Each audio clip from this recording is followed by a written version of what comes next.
It's almost like I was born to do it. I'm doing the same thing now that I was doing when I was around 5 years old, as much as I know of. The placements, I call them placements, where you take one thing and you place it on top of another thing.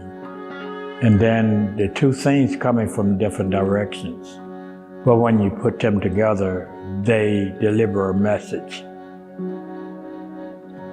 To tell you the truth about where the ideas came from for me to do what I do. Actually, I was honoring my grandmother.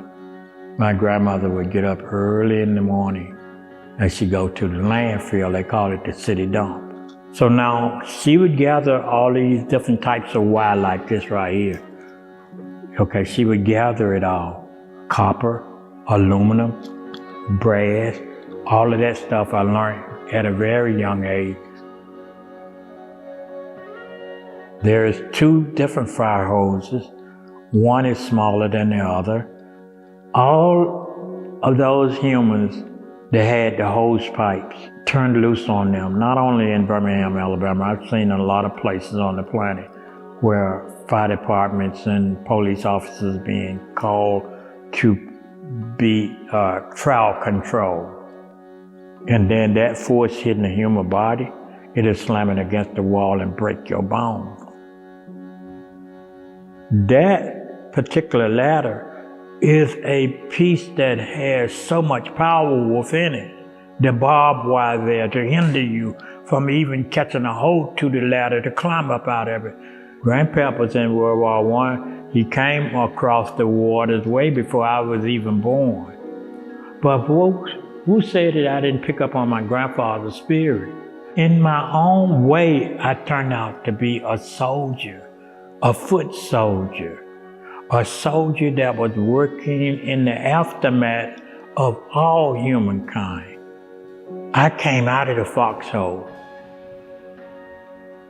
This is talking about hanging out your clothes, mama washing, grandmama washing clothes, hanging them out all day.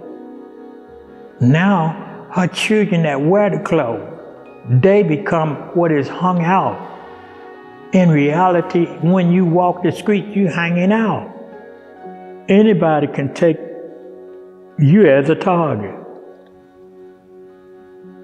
I'm a suspect in America. That means just because of the color of my skin, I became a suspect. Just because of my financial status, I'm a suspect. Now the other piece that we're about to go to is a wild piece. It's called the 9 Notes, because it was about the death of 9 people that was shot to death in a church. And the 9 Notes represented each one of those people that lost their lives.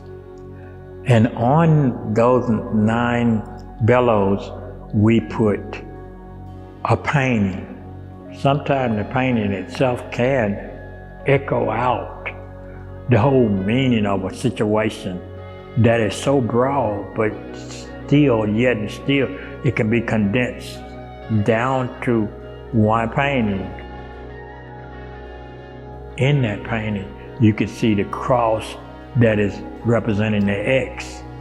Because a lot of people in Alabama are a few years after slavery.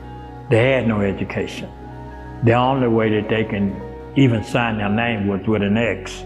So the X is on the flag. But for me, as an artist that's trying to create something, and I thought about it very, very hard. If I'm going to create something that's going to make a difference for the whole of humankind, about our existence, I want to be able to use this, that, and the other, and everything that is possible to get my story across, because I'm not trying to be anybody else.